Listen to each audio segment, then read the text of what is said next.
Bien-aimés, j'entends vos pensées. Vous vous dites, il aurait pu laisser de côté sa série sur Matthieu, prêcher sur Noël.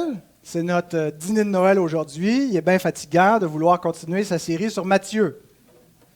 Vous avez raison. Mais si on veut arriver au bout, on ne peut pas arrêter à chaque fête du calendrier liturgique. Mais aussi, c'est que je vois qu'il y avait tellement de liens avec l'incarnation, avec Noël, dans le texte où on était rendu dans notre série, que j'ai décidé de continuer. Alors, vous pouvez préparer vos Bibles dans Matthieu 13.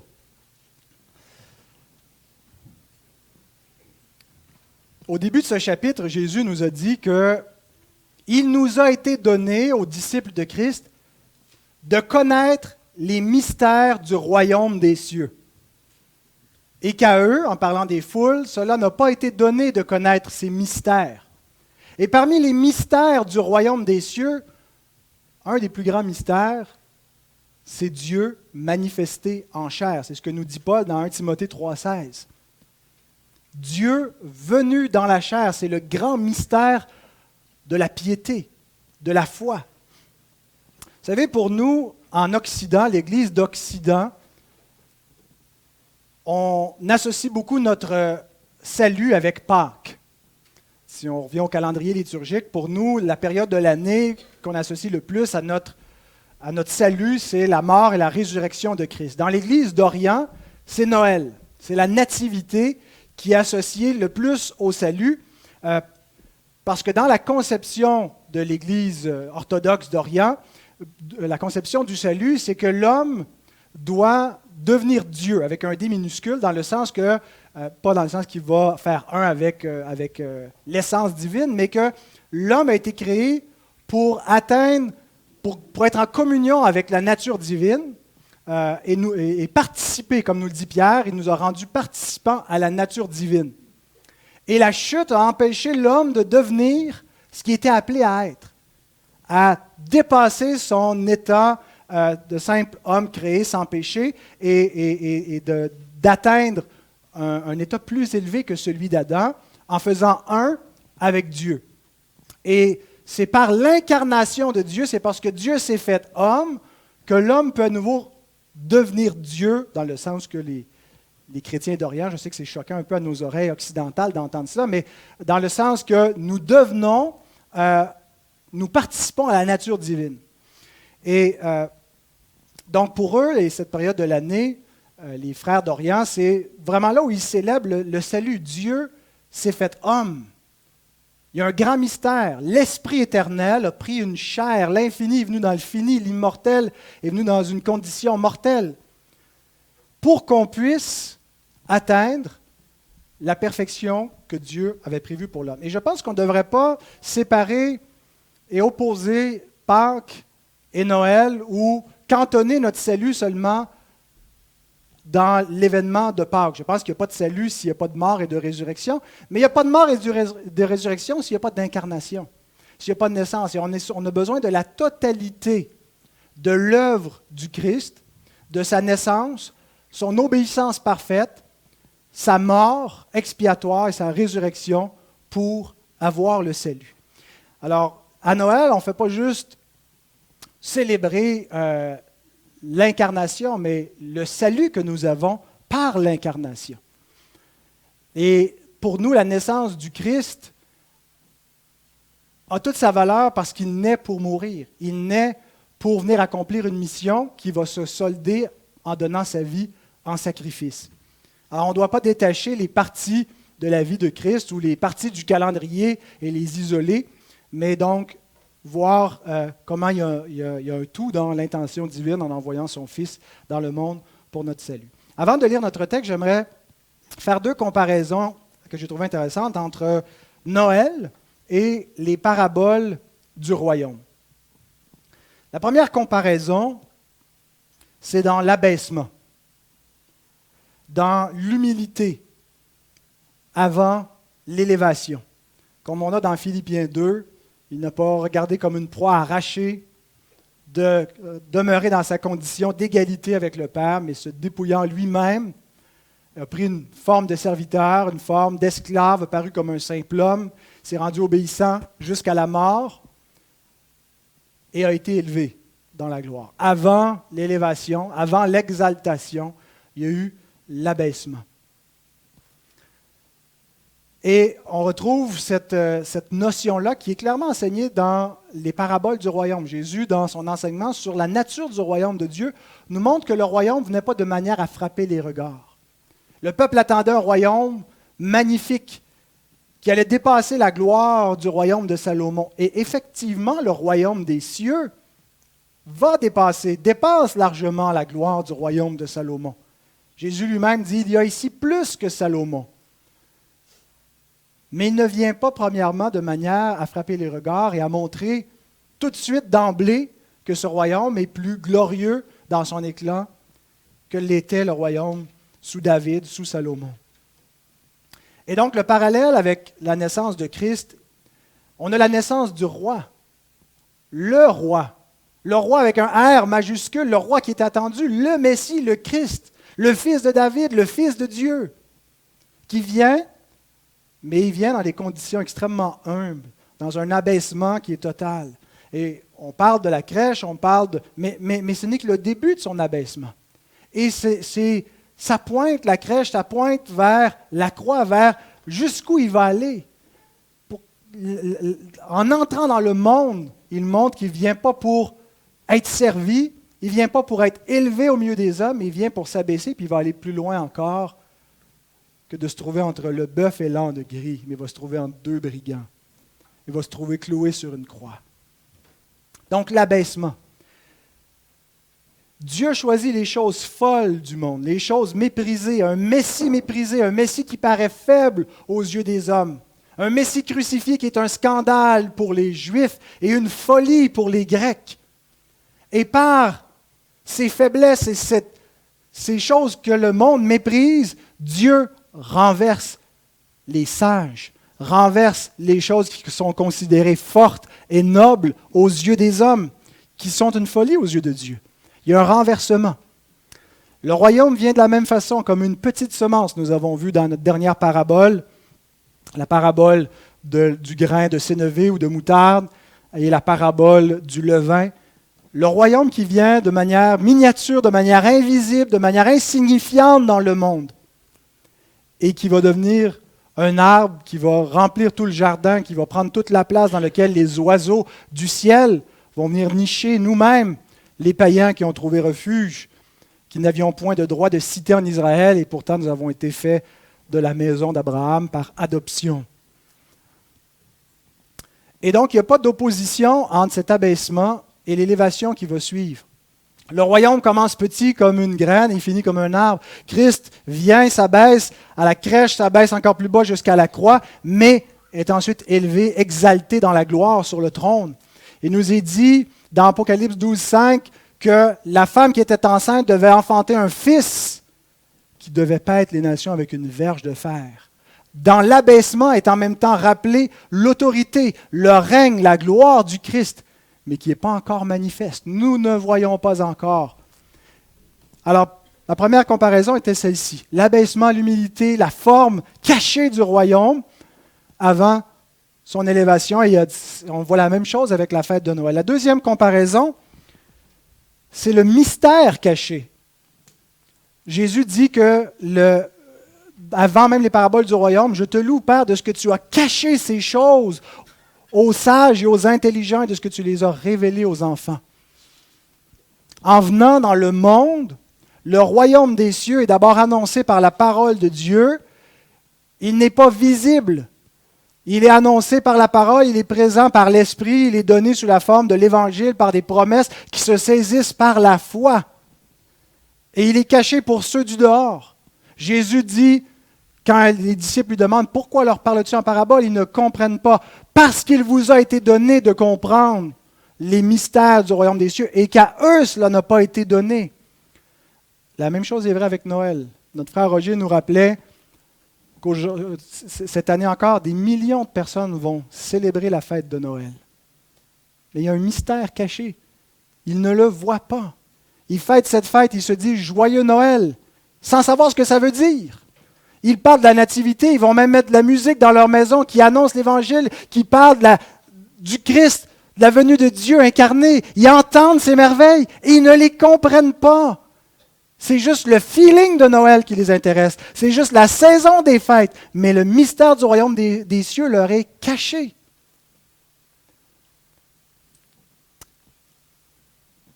Alors lisons notre texte aujourd'hui, maintenant qu'on a fait les liens avec Noël. J'ai pu justifier que je peux continuer maintenant ma série dans Matthieu. On va lire Matthieu 13, 36 à 43, si vous voulez vous lever pour la lecture de la parole de notre Dieu.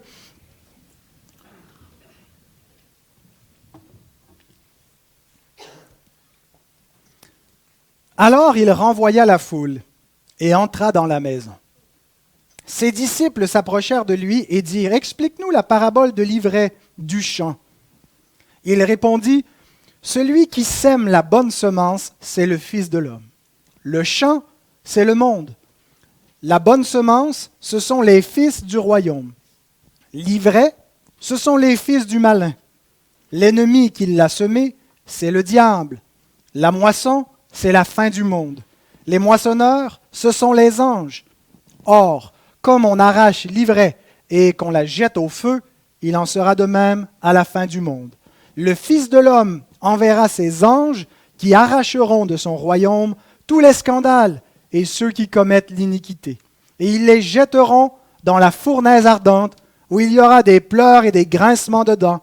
Alors les justes resplendiront comme le soleil dans le royaume de leur Père. Que celui qui a des oreilles pour entendre, entende. Seigneur, ta parole est sérieuse, elle est grâce et vérité, elle est évangile et loi, elle est jugement et miséricorde. C'est une parole d'alliance qui produit un double effet, qui est une odeur de vie pour ceux qui sont appelés et qui est une odeur de mort qui donne la mort pour ceux qui sont réprouvés. Ô Dieu, nous te prions que ta parole puisse agir avec efficacité au milieu de ton peuple ce matin, que nous puissions encore une fois contempler Christ, contempler les mystères du royaume, réaliser notre privilège, avoir les cœurs remplis de reconnaissance, de joie, de foi envers notre Sauveur. Merci notre Dieu pour ta sainte parole et que tu puisses la bénir. Amen. J'aimerais faire une brève mise au point concernant mon message de la semaine dernière, puisque j'ai dit que notre rôle n'était pas de combattre l'ivraie dans le monde et qu'on n'est pas là donc pour combattre les maux de la société et d'avoir une mission humanitaire. Notre mission est plutôt l'Évangile. Et j'ai eu des retours comme si ce que je disais finalement, c'était ne pratiquez pas des bonnes œuvres, ça ne sert à rien, faites juste prêcher l'Évangile puis laissez le monde crever. Ce n'était pas du tout l'intention de mon message. Et j'espère que ce n'est pas comme ça que vous l'avez compris. Mais je ne voulais pas décourager du tout les bonnes œuvres. Au contraire, ce que je voulais surtout souligner, c'est qu'il est impossible de bâtir le royaume sans prêcher l'Évangile. Et qu'on peut faire des bonnes œuvres humanitaires sans bâtir le royaume, parce qu'il y a des gens qui ne sont pas du royaume, qui pratiquent ces œuvres-là, mais que le royaume de Dieu s'agrandit lorsque l'Évangile est annoncé. Alors faisons attention de ne pas devenir la Croix-Rouge, où on commence comme un organisme chrétien qui est fondé sur l'Évangile, et on finit où on ne fait que vouloir faire les bonnes œuvres chrétiennes sans la substance de la foi. On garde l'extérieur de la piété, mais on en renie la puissance. Et donc, ce n'est pas le but de l'Église. Il est bien, cependant, de pratiquer la miséricorde envers tous, principalement envers ceux de la maison de Dieu. Et si vous voulez accueillir chez vous des sans-abri, ou servir la soupe populaire, ou visiter les malades, ou prendre soin de qui que ce soit, c'est une bonne chose. Et faites-le au nom du Seigneur, mais faites-le aussi en annonçant la bonne nouvelle, parce que sauver le corps, c'est assez limité dans les bienfaits que ça peut apporter. Il faut surtout viser à annoncer la bonne nouvelle du salut qui peut sauver l'âme. Donc, Noël, c'est la naissance d'un roi. Alors, on va approcher notre texte sous 3 angles qui concernent notre roi dans l'explication qu'il nous donne de la parabole de l'ivraie et du champ. Donc, premier point, le royaume du roi. Le deuxième point, les ennemis du roi. Et le troisième point, le triomphe du roi. Le royaume, les ennemis, le triomphe.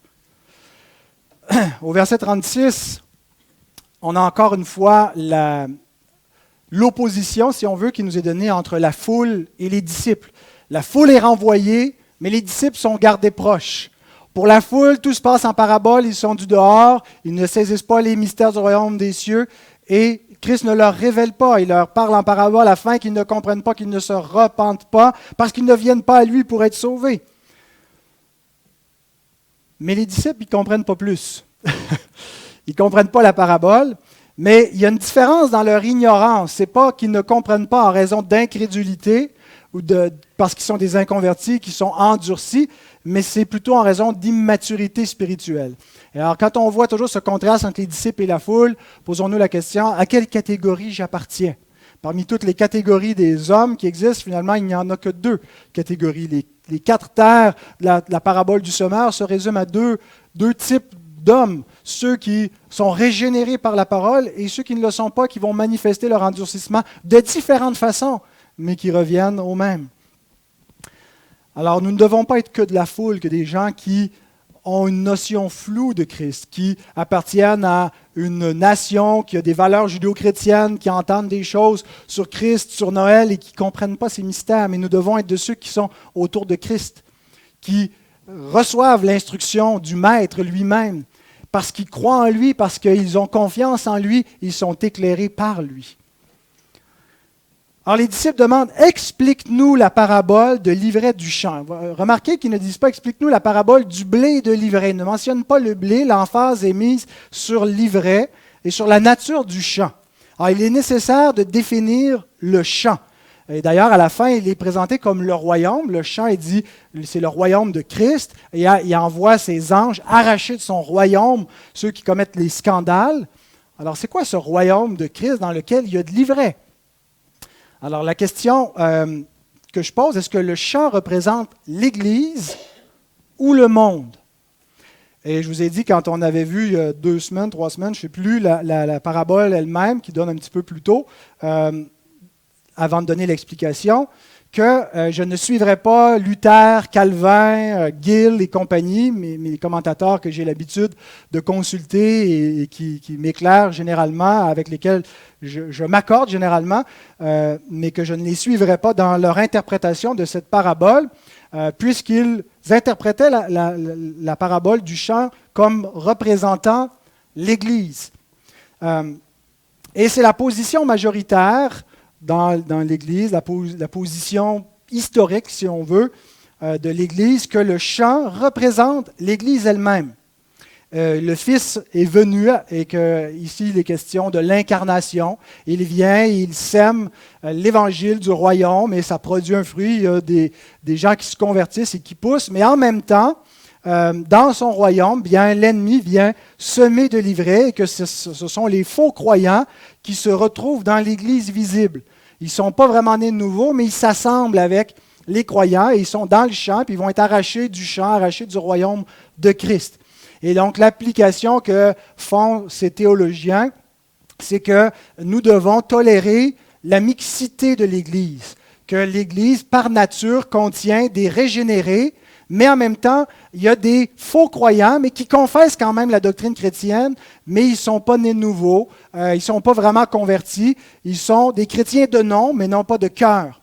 Et que notre rôle, ce n'est pas de faire le tri entre les vrais croyants et les faux croyants, mais c'est de tolérer cette mixité-là et d'accepter qu'il y a une différence entre l'Église visible, mixte, et l'Église invisible, qui est spirituelle, qui est pure, qui est composée juste des régénérés. Le principal obstacle à cette interprétation, c'est le verset 38, où Jésus nous dit « Le champ, c'est le monde ». Mais pour les théologiens comme Luther, comme Calvin, en particulier donc les réformateurs magistraux, ce n'était pas tellement un problème parce que l'Église et le monde représentaient à peu près la même sphère socialement. Pour nous, quand on entend le monde et l'Église, on conçoit 2 entités vraiment séparées, vraiment qui sont nettement distinctes dans notre conception. 2 sphères qui ne s'entrecoupent pas vraiment. L'Église est dans le monde, mais l'Église n'est pas du monde et elle est clairement distinguée du reste de la société. Ben, si on retourne au temps de la Réforme, la distinction entre la sphère du monde et la sphère de l'Église n'était pas aussi nette. Dans une société chrétienne qui conçoit le royaume du Christ comme la chrétienté, en anglais on dit le Christendom, le royaume chrétien.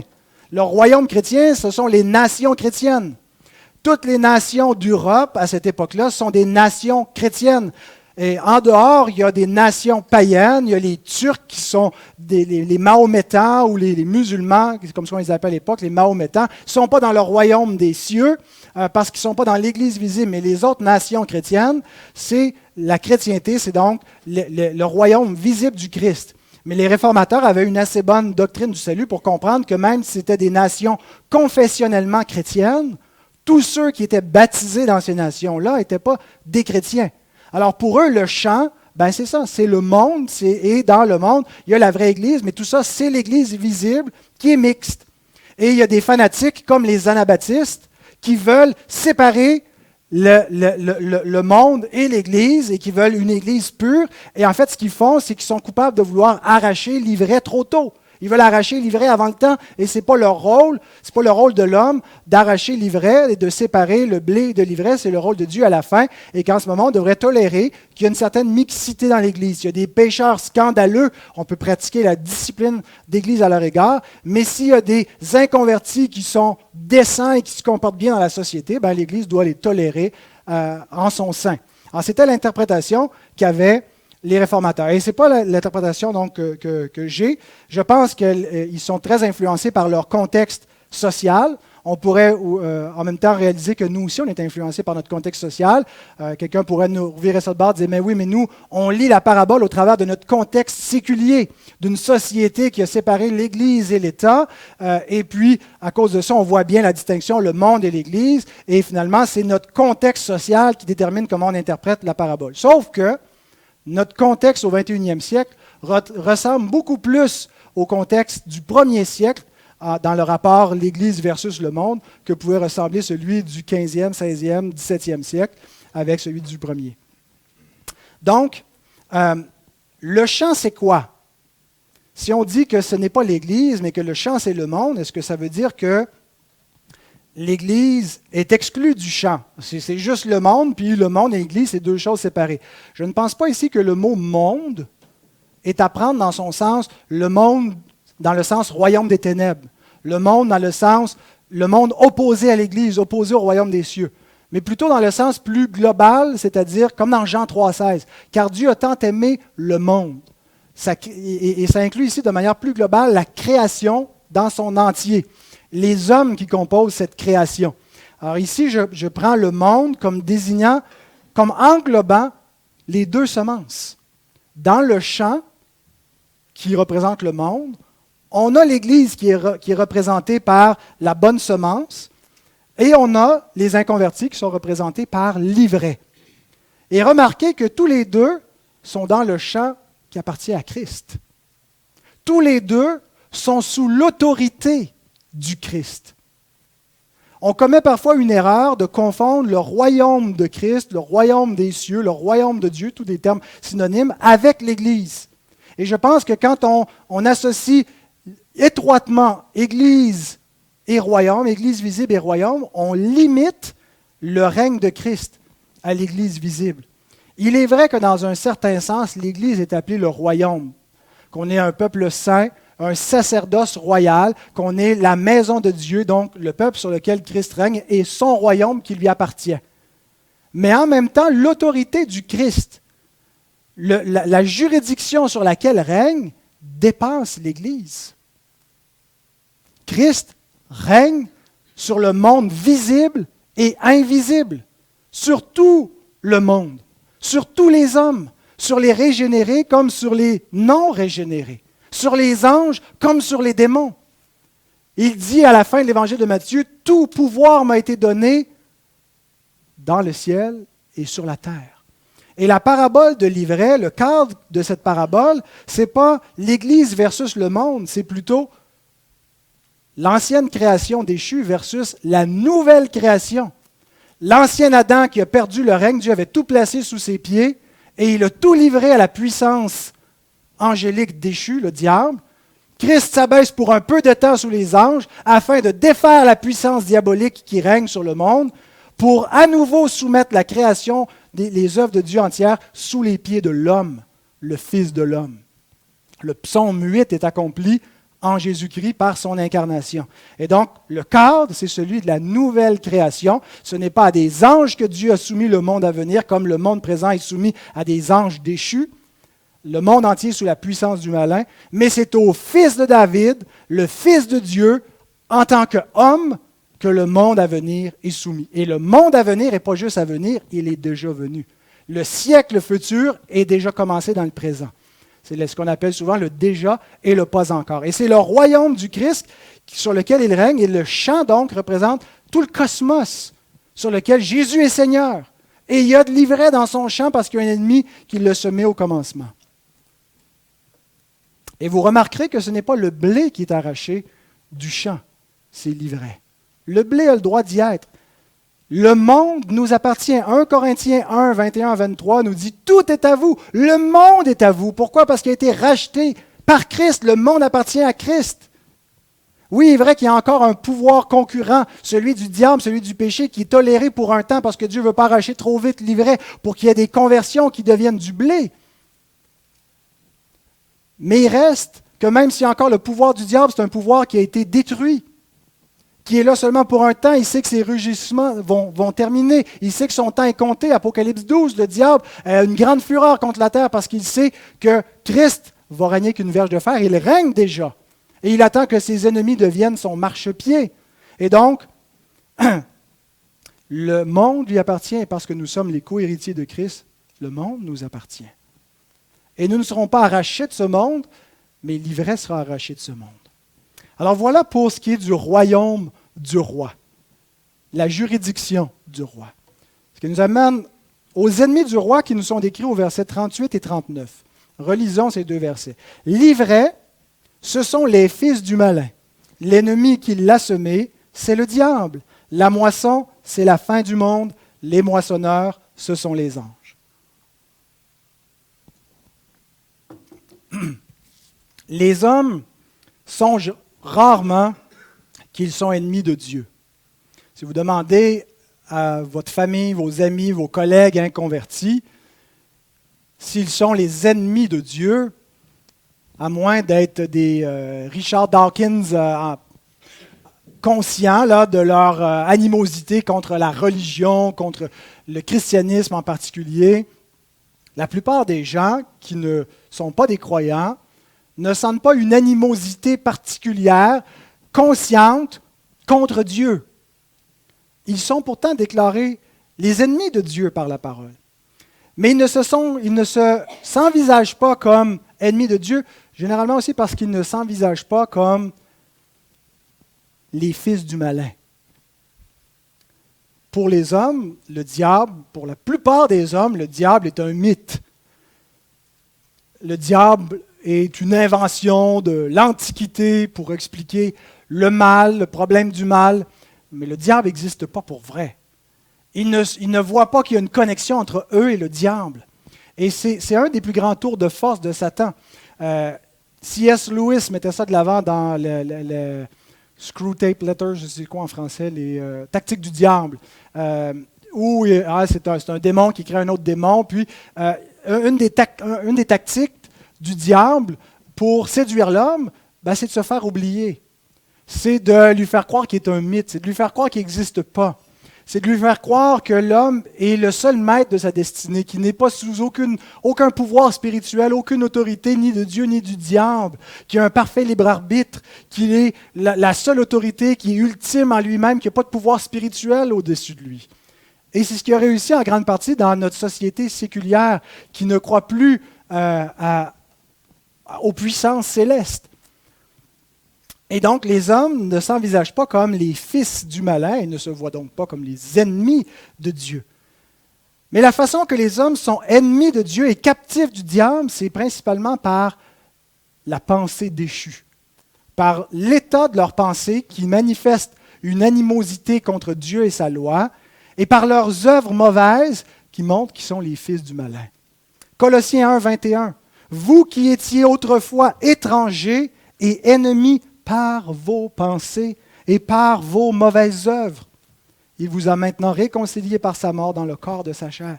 La pensée déchue de l'homme, la manière de se concevoir lui-même, la manière de réfléchir sur le monde, la pensée dépravée est étrangère à Dieu et ennemie à Dieu. Et même si ce n'est pas Dieu lui-même qui est l'objet de l'animosité, l'homme se fait des dieux, se fait des idoles et il déteste la vérité. Il la supprime et il s'oppose à Dieu. Il change la vérité en mensonge et il sert la créature, il sert les dieux qu'il se fait plutôt que le Créateur qui est béni éternellement. Il montre par ses mauvaises œuvres ce qui est l'état de son cœur.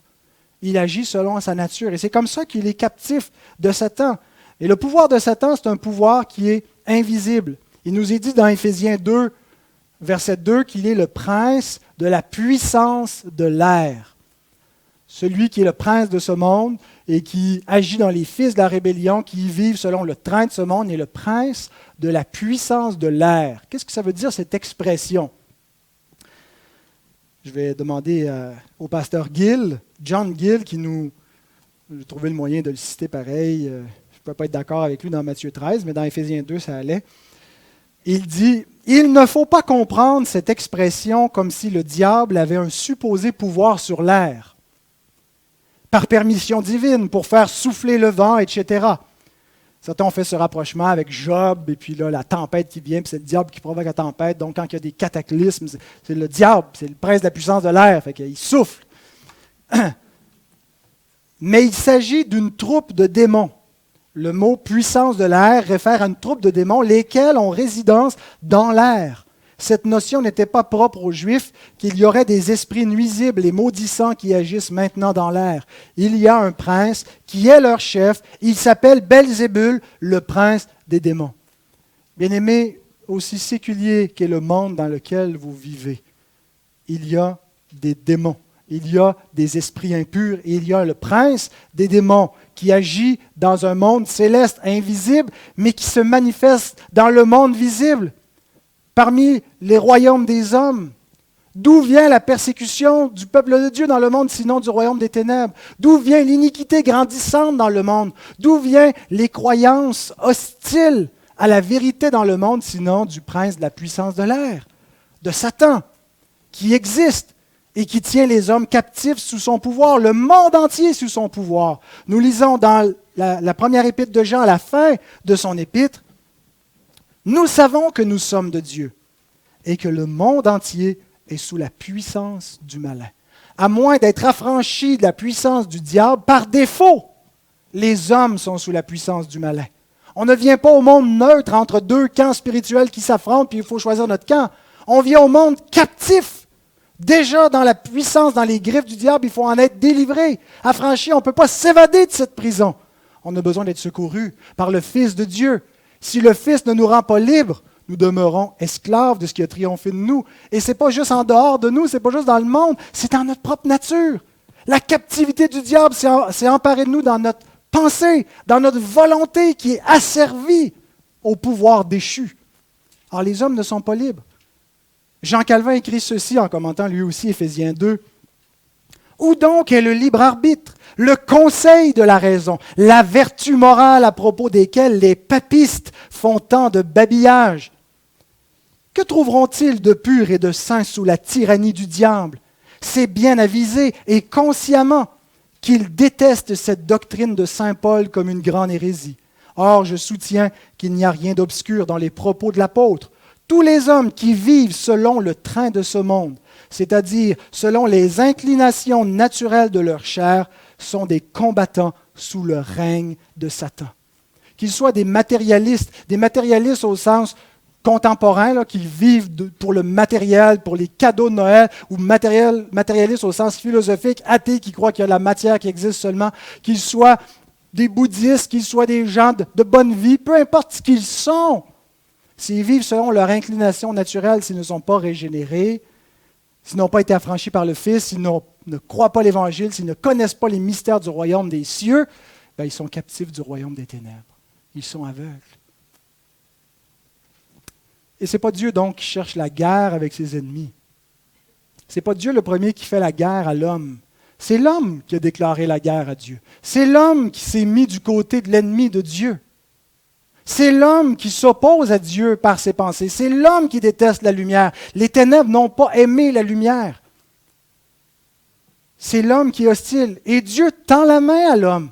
Christ vient dans le monde et tend la main. Alors quand on parle des ennemis de Dieu, c'est ceux qui se sont rendus ennemis de Dieu et qui persistent dans l'inimitié contre lui.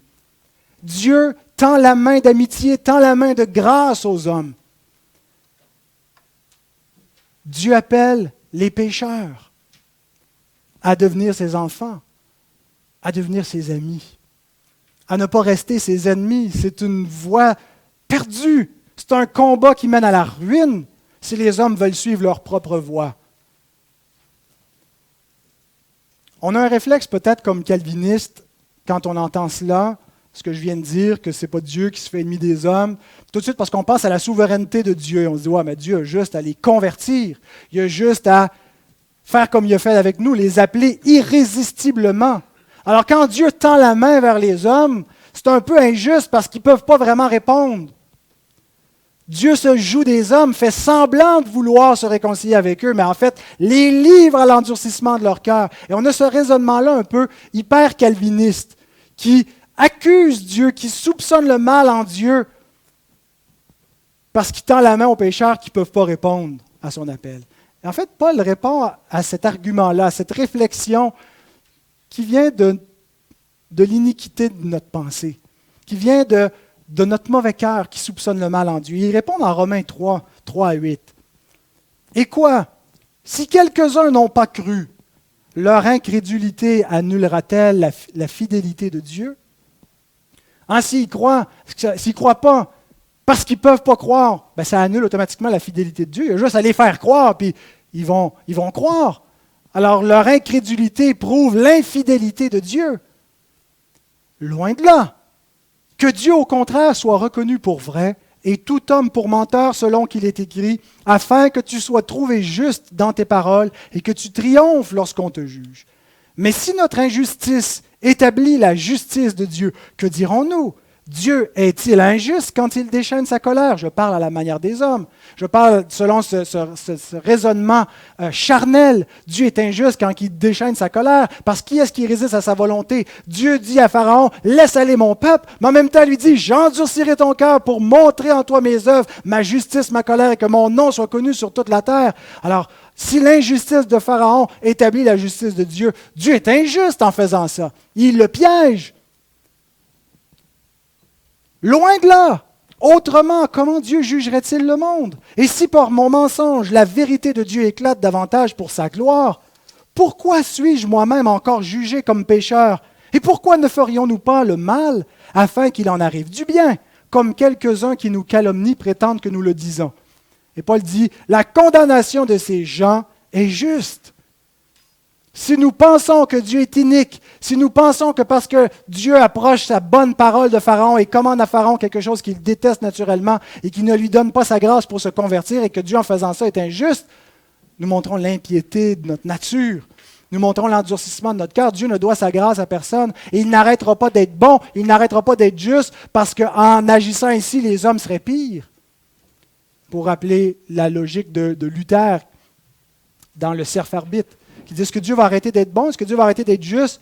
Parce que ce faisant, et plus qu'il agit selon sa justice, plus l'homme s'empire. Et c'est exactement ce que Paul nous dit ici. C'est difficile pour nous de comprendre que l'homme a une réelle responsabilité dans son refus de l'Évangile, dans son entêtement comme Dieu, et que Dieu a quand même un souverain contrôle sur la situation. Et que Dieu pourrait fléchir le cœur de tout homme, et ne le fait pas pour tout homme, mais c'est une grâce. Et une grâce, par définition, ce n'est pas quelque chose qui est dû. Ce qui est dû, c'est sa justice. Ce qui est dû, c'est ce que Dieu condamne tous les hommes. Et Dieu n'a pas trouvé bon de condamner tous les hommes, et il a voulu faire miséricorde à certains. Il fait miséricorde à qui il veut, puis il laisse dans l'endurcissement. Il endurcit qui il veut par sa parole. Et personne ne peut le blâmer, s'élever, puis se penser juge de Dieu. Alors les ennemis de Dieu n'ont qu'eux-mêmes à blâmer. Si Dieu les laisse dans leur endurcissement, c'est une chose terrible, c'est un jugement. Mais ils ne pourront pas accuser Dieu. Ce qui nous amène à notre dernier point, le triomphe du roi, au verset 40 à 43. Bien-aimés, notre roi ne peut pas ne pas triompher. Vous savez, on dit quand on parle des attributs de Dieu que Dieu peut tout. Ce n'est pas tout à fait vrai. Des choses que Dieu ne peut pas faire. Il ne peut pas pécher. Il peut tout selon sa nature. Il ne peut pas cesser d'être ce qu'il est. Il ne peut pas mentir. La Bible dit textuellement, Dieu ne peut pas mentir. Il ne peut pas agir contraire à sa nature. Il y a beaucoup de choses que Dieu ne peut pas faire et généralement on le dit avec ou quand on parle des attributs de Dieu, on inverse. Par exemple, on dit que Dieu n'est pas visible, on dit qu'il est invisible. Dieu n'est pas matériel, il est immatériel. Mais il y a quelque chose aussi que Dieu n'est pas. Il ne peut pas être vaincu. Il est invincible.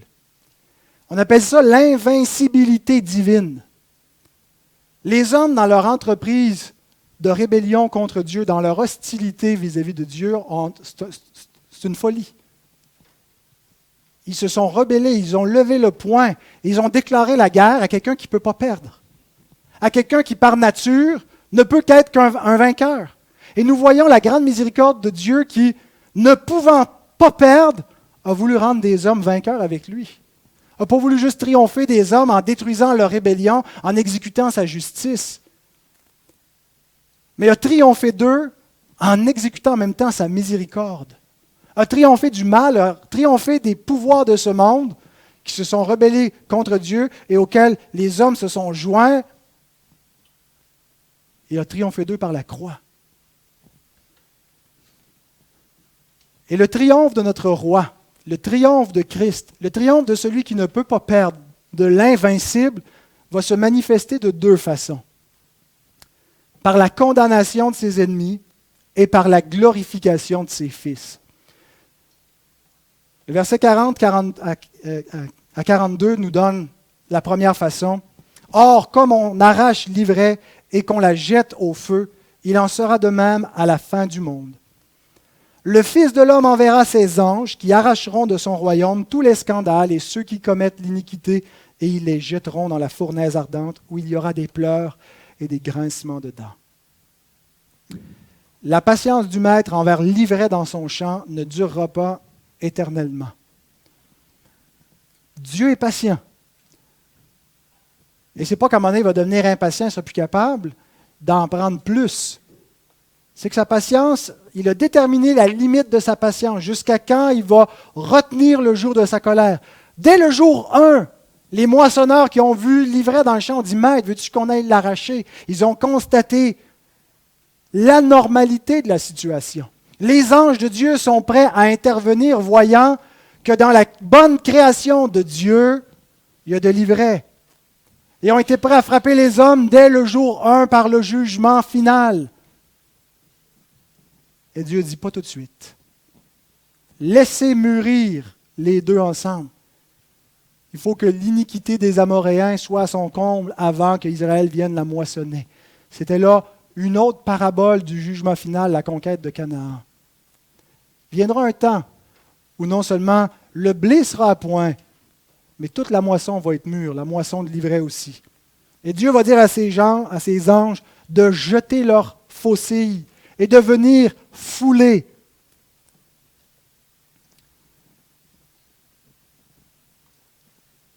Ceux qui auront persisté en adversaires seront arrachés de son royaume. N'auront plus aucun droit de citer. Ils vont être mis où? Où est-ce qu'ils vont être placés s'ils n'ont plus de place dans leur royaume, dans ce monde sur lequel Christ règne? Ils vont aller dans sa prison. Ils vont aller dans la fournaise ardente qui est une image, une métaphore qui rappelle l'image du jugement comme faisaient les grands rois qu'on voit sous l'Ancienne Alliance, Nebuchadnezzar, qui jetait ses opposants dans une fournaise. Il va envoyer ses anges. Remarquez, les anges sont au service du Fils de Dieu. Le royaume qui est appelé son royaume est aussi déclaré le royaume du Père. On voit dans 1 Corinthiens 15, 24 qu'à la fin, le Fils va remettre le royaume au Père. Le Fils, c'est-à-dire celui qui est l'égal de Dieu, mais en tant qu'homme, va régner pour Dieu, comme c'était le mandat premier d'Adam, d'établir le royaume et de remettre le royaume au Père. Mais c'est Christ qui va le faire. Et en attendant, il doit régner jusqu'à ce que ses ennemis deviennent son marchepied. Il ne va pas régner plus tard, il règne déjà, et il attend que ses ennemis deviennent son marchepied. Et le texte répond à 3 questions. Quand, qui et quoi? Quand, à la fin du monde, lorsque les temps seront complets, le texte dit ça littéralement, c'est-à-dire lorsque la moisson va être mûre. Donc, ce n'est pas à nous à arracher l'ivraie du monde. Ça appartient au Seigneur. Qui? Il dit, les scandales, bien sûr, ça désigne ceux qui commettent ces scandales, ceux qui commettent ces choses iniques, et ceux qui commettent l'iniquité. 1 Jean 3, 4 nous dit que la transgression de la loi, c'est ça le péché, c'est ça l'iniquité. La loi morale de Dieu qui n'est pas une loi qui peut passer, qui est le standard définitif moral par lequel les hommes sont appelés à vivre, ceux qui vivent en transgressant, en ayant d'autres dieux, en suivant les commandements de leur Dieu, seront arrachés de ce royaume. Et quoi? Qu'est-ce qui va leur arriver? Ils y seront jetés dans une fournaise ardente. Je pense que c'est une métaphore parce que parfois le jugement n'est pas décrit comme du feu, mais comme des ténèbres. C'est une métaphore qui nous parle d'un jugement duquel il n'y a rien de bon à attendre et qui produit les pleurs et les grincements de dents, le désespoir. Et est-ce que les grincements de dents représentent la tristesse ou la colère? Parce que souvent, l'expression « grincer des dents » dans la Bible représente plutôt l'hostilité envers quelqu'un, envers quelque chose. Je pense que c'est les deux.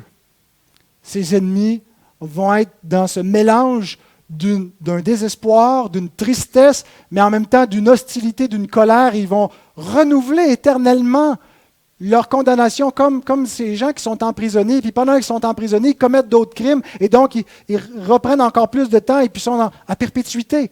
Parce qu'ils ne deviennent jamais bons, ils seront livrés à la méchanceté de leur nature.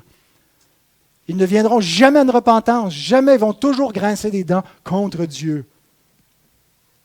Et ils seront gardés captifs. Dieu va dominer ses adversaires. Voilà la première manifestation de son triomphe. Et la deuxième manifestation, c'est celle qui nous concerne par la glorification de ses fils, au verset 43. « Alors les justes resplendiront comme le soleil dans le royaume de leur Père, que celui qui a des oreilles pour entendre, entende. » Notre roi ne triomphe pas en solitaire. D'ailleurs, il n'y a aucun roi qui triomphe en solitaire. Il triomphe toujours avec son peuple, avec ceux qui se battent à ses côtés. Il ne dépend pas de nous. Il a remporté tout seul la victoire. Mais il y a un peuple qui l'accompagne et qui achève les souffrances dans le corps de Christ. Non pas que la rédemption est incomplète, mais la réunion des élus en un seul corps est incomplète et pour ça, il faut continuer à souffrir dans le corps de Christ qui est l'Église pour poursuivre dans ce monde où il y a de l'ivraie, dans ce monde où il y a les ténèbres, continuer l'œuvre de Christ. Et c'est au travers de nous que Christ continue son œuvre et poursuit jusqu'à sa victoire. Et ceux qui seront avec lui vont resplendir comme lui. Souvenons-nous comment notre Seigneur resplendissait lorsqu'il a été transfiguré. Lorsque Dieu a voulu que les disciples voient la gloire, lorsqu'il a voulu qu'il ait une image de la puissance des siècles à venir, lorsque sur la montagne sainte, il est venu brillant, hein, il était éclatant dans sa gloire, eh bien nous brillerons comme le soleil. Ça nous rappelle la prophétie de Daniel 12, verset 3. Ceux qui auront été intelligents brilleront comme la splendeur du ciel, et ceux qui auront enseigné la justice à la multitude brilleront comme les étoiles à toujours et à perpétuité. Ce n'est pas l'intelligence naturelle, c'est l'intelligence renouvelée, l'intelligence régénérée. C'est ceux qui ont été amenés à la repentance et à la connaissance de Dieu par l'Évangile qui vont briller ainsi. Ce que nous serons n'a pas encore été manifesté. Ce que nous sommes déjà, parce que nous sommes déjà enfants de Dieu. La lumière brille déjà dans les ténèbres, mais elle va briller encore plus. Qui aura part à ce triomphe? Jésus nous dit les justes. Les justes resplendiront comme le soleil. Il y a deux façons d'être juste et d'obtenir la vie en étant juste dans la Bible. Et je termine avec ça. La première façon, c'est par la loi. Romains 10, 5. En effet, Moïse définit ainsi la justice qui vient de la loi. L'homme qui mettra ces choses en pratique vivra par elles. C'est une citation de Lévitique 18, 5 qui nous donne le principe de la loi. Fais cela et tu vivras. L'homme qui mettra ces choses en pratique vivra par elles. Il ne suffit pas d'écouter la loi pour être trouvé juste devant la loi. Il faut pratiquer la loi. Et quiconque ne met pas en pratique toute la loi est maudit devant Dieu. Une seule transgression de la loi vient corrompre notre justice.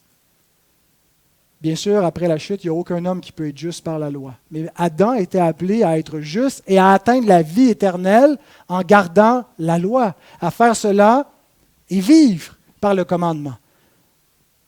Une fois que le péché est entré dans le monde, c'est impossible. Et la seule autre façon qui reste pour être juste devant Dieu, c'est par la foi. Romains 1, 16 et 17. Car je n'ai point honte de l'Évangile, c'est la puissance de Dieu pour le salut de quiconque croit. Du juif, premièrement, c'est un premièrement chronologique, c'est d'abord eux qui attendaient l'accomplissement de l'Évangile, puis du grec, parce qu'en lui, en l'Évangile, est révélée la justice de Dieu par la foi et pour la foi, selon qu'il est écrit, le juste vivra par la foi. Il atteint la vie éternelle par la foi. Ce n'est pas fais cela et tu vivras, c'est crois cela et tu vivras. Tu auras la vie éternelle. Avez-vous Christ? Avez-vous la justice de Christ? Avez-vous ce mystère caché du royaume de celui qui est parfaitement juste?